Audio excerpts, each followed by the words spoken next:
కార్మికులు కావచ్చు, ఆటో డ్రైవర్లు కావచ్చు, భవన నిర్మాణ రంగంలో కావచ్చు, ఇలాంటి అనేక పనిలో ఉండి ఈరోజు రూపాయి పోగు చేసుకొని కొంచెం అప్పు సప్పు చేసుకొని వడ్డీలకు డబ్బులు తెచ్చుకొని ఈరోజు ఇల్లు కట్టుకున్నటువంటి పరిస్థితి కూడా చూసాం.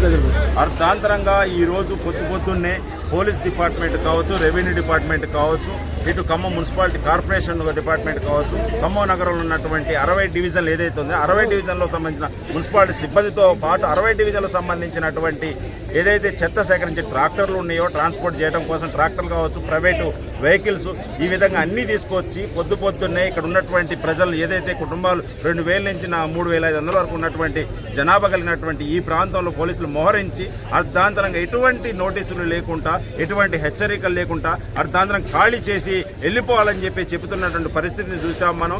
కానీ ఈరోజు ఈ తెలంగాణ రాష్ట్రంలో పాలిస్తున్నటువంటి పాలకులు ఎవరైతే ఉన్నారో, ముఖ్యంగా ఈ జిల్లాలో ఉన్నటువంటి డిప్యూటీ సీఎం బట్టి విక్రమార్క ఎవరైతే ఉన్నారో, ఇవాళ ఆయనకి మదిరాలో ఉన్నటువంటి ఎమ్మెల్యే క్వార్టర్స్ సరిపోలేదు, ఆయన సొంత ఇల్లు సరిపోలేదు, ప్లస్ హైదరాబాద్లో ఆయనకు 2-3 ఇల్లులు ఉన్నాయి, ప్లస్ అవి సరిపోక ఈరోజు ఖమ్మంలో ఆయన వచ్చినప్పుడు ఉండటం కోసం 4.5 కోట్ల రూపాయలు పెట్టి ఈరోజు ఇల్లు కట్టుకుంటా ఉన్నాం. ఇవన్నీ మాకు ఏం వద్దయ్యా, మాకు ఇక్కడ ఉన్నటువంటి 72 గజాలు ఏదైతే ఉందో ఆ 72 గజాల్లో 2-3 గదులు వేసుకొని ఉంటున్నామే అని చెప్పేసి మాకు పట్టాలు కావాలని చెప్పేసి అనేక సార్లు మొరబెట్టుకున్న పరిస్థితిని కూడా చూసాం. 2024 సంవత్సరంలో ఇక్కడ ఉన్నటువంటి ప్రజలకు ఒక కోర్టు తీర్పు కూడా వచ్చింది. ఆ తీర్పును కూడా ఉల్లంఘించి 2026 జనవరిలో మళ్ళీ ఆ తీర్పుని కాదని చెప్పేసి మళ్ళీ కొత్తగా మాకు ప్రభుత్వం దృష్టికి వచ్చిందని వాళ్ళు ఇందాక ఎంఆర్ఓ గారు చూపిస్తా ఉన్నారు. కానీ ఆ కోర్టు తప్పు చేసిందా, లేకపోతే అధికారులు తప్పు చేశారా, లేకపోతే ఈ ప్రజలు తప్ప? కోర్టు తీర్పు ఎట్లా అమలు కాదని చెప్పేసి మేము అడుగుతా ఉన్నాం.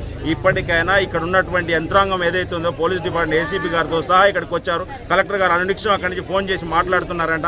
ప్రతి ఒక్కళ్ళు ఇక్కడ ఇళ్లలో దూరి మరి పోలీసులే ప్రత్యక్షంగా, మహిళా పోలీసులు కావచ్చు, జెంట్స్ మగవాళ్ళు కావచ్చు, లోపలికి దూరి వాళ్ళే ప్యాక్ చేసి అక్కడ ఉన్న ట్రాన్స్పోర్ట్ వెహికల్స్లలో ఎక్కించే ప్రయత్నం చేస్తూ ఉన్నారు. కానీ ఈ దుర్మార్గమైన చర్య ఇవాళ హైదరాబాద్లో రేవంత్ రెడ్డి ప్రభుత్వం ఏదైతే చెప్తా ఉన్నాడో ఇది ప్రజా సర్కార్ అని చెప్తా ఉన్నాడు. ప్రజా సర్కార్ కాదు, ఇది ప్రజా వ్యతిరేక సర్కార్ అని చెప్తున్నాం. ఇవాళ ఏదైతే దేశంలో ఉన్నటువంటి ఉత్తరప్రదేశ్లో ఏదైతే యోగి ఆదిత్యనాథ్ బుల్డోజర్ ప్రభుత్వం వ్యవహరిస్తూ ఉన్నాడో అదే మాదిరిగా ఈ రోజు ఖమ్మంలో కూడా మొన్న హైదరాబాద్లో హైడ్రా పేరుతో ఇవాళ ఇప్పటికి కూడా నడుస్తూ ఉంది. ఈ అన్ని భూములు ఖాళీ చేసి ఈ పేద ప్రజలను ఇక్కడ చెల్లగొట్టి మీరు ఏం సాధిస్తారని అడుగుతాం. ఇక్కడే ఉన్నటువంటి 1 కిలోమీటర్ దూరంలో ఉన్నటువంటి పొంగులేటి శ్రీనివాసరెడ్డి ఏదైతే అక్కడ function hall SR function hall ఉందో ఆ ఫంక్షన్ హాల్ గత ప్రభుత్వం టీఆర్ఎస్ ప్రభుత్వం ఏం చేసిందంటే ఇదంతా కూడా ఎన్ఎస్పీకి సంబంధించిందని చెప్పేసి అక్కడ ఉన్నటువంటి మార్పు కూడా చేసినట్టు పరిస్థితి.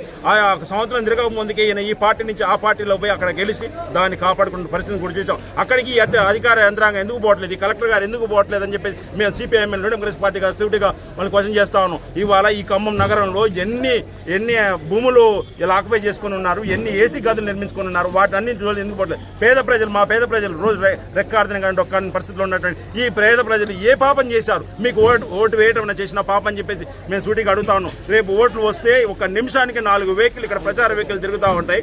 వాళ్ళు ఓటు కావాలా తప్ప వాళ్ళు ఉన్నటువంటి కనీసం 72 గజాలు జాగా ఎందుకేనని చెప్పేసి మేము సూటిగా క్వశ్చన్ చేస్తా ఉన్నాం. ఇవాళ చెప్తా ఉన్నారు ఖాళీ చేసి ఎటు పోవాలని వాళ్ళు అంతుపట్టిన పరిస్థితిలో ఉన్నారు. ఈ రోజు వారు అంబేద్కర్ భవన్కు పోవాలని చెప్పారు. అంబేద్కర్ భవన్ ఎంత పెద్దగా ఉంది, వాళ్ళు ఎన్ని కుటుంబాలు ఉంటాయి, ఎంతమంది ఉంటారు, అక్కడికి పోయిన తర్వాత ఎటు పోవాలి, వీళ్ళ పరిస్థితి ఏంది అంటే ఇక్కడి నుంచి ఖాళీ చేసి పంపిస్తే మీ బతుకు మీరు బతకండి, మీ సాగు మీరు చావండి అనే రీతిగా ఇక్కడ పోలీస్ డిపార్ట్మెంట్ కానీ ఇక్కడ ఉన్నటువంటి ప్రభుత్వం రెవెన్యూ డిపార్ట్మెంట్ కానీ వేరేస్తూ ఉంది. ఏది ఏమైనా ఇవరకు మీరు వీళ్ళకి కనీసం ఒక 3 నెలలో 6 నెలలో టైం కేటాయించి రేపు వీళ్ళ పునరావాసం ఏర్పాటు చేసి పొద్దుటి నుంచి పోలీస్ డిపార్ట్మెంట్ అంతా ఇక్కడ ఉన్నది. కనీసం వాళ్ళు పొయ్యి ముట్టించుకోలేని పరిస్థితుల్లో ఉన్నారు, తినక ఉన్నారు. కానీ మీకున్నటువంటి ఏదైతే ప్రభుత్వ యంత్రాంగం ఇక్కడికి వచ్చిందో ప్రతి ఒక్కళ్ళకు కూల్ వాటర్ క్యాన్లు వస్తున్నాయి, టిఫిన్లు వస్తూ ఉన్నాయి, భోజనాలు వస్తూ ఉన్నాయి. కానీ ఇక్కడ ఉన్నటువంటి ప్రజలు ఏ తప్పు చేశారు? వాళ్ళు ఈ రోజు వరకు ఛాయ్ కూడా తాగలేదు, మంచినీళ్ళు కూడా తాగలేదు. వాళ్ళు ఎందుకు చూడట్లేదు అని చెప్పి ఈ ప్రభుత్వాలు ఎవరి కోసం పనిచేస్తూ ఉన్నాయి సూటిగా క్వశ్చన్ చేస్తూ ఉన్నాం. ఓన్లీ ప్రభుత్వంలో భాగమైనటువంటి యంత్రాంగం కోసమే పనిచేస్తూ ఉందా అంటే ప్రభుత్వం మాట యంత్రాంగం వింటుంది కాబట్టి ఆ యంత్రాంగానికి మద్దతుగా ఉన్నారా మీరు? కానీ ఈ ప్రజలు బాగోగులు మీకు పట్టవా? ఏదైనా మీరు ఇప్పటికైనా ఇక్కడ ఉన్నటువంటి ఏదైతే ప్రజలు ఉన్నారో వాళ్ళకి వెంటనే వాళ్ళు తినడానికి ఆహారం సప్లై చేయాలి, వాళ్ళు ఉండడానికి పునరావాస కేంద్రాలు ఏర్పాటు చేయాలని చెప్పి సిపిఐఎం డిమాండ్ చేస్తా ఉన్నాం.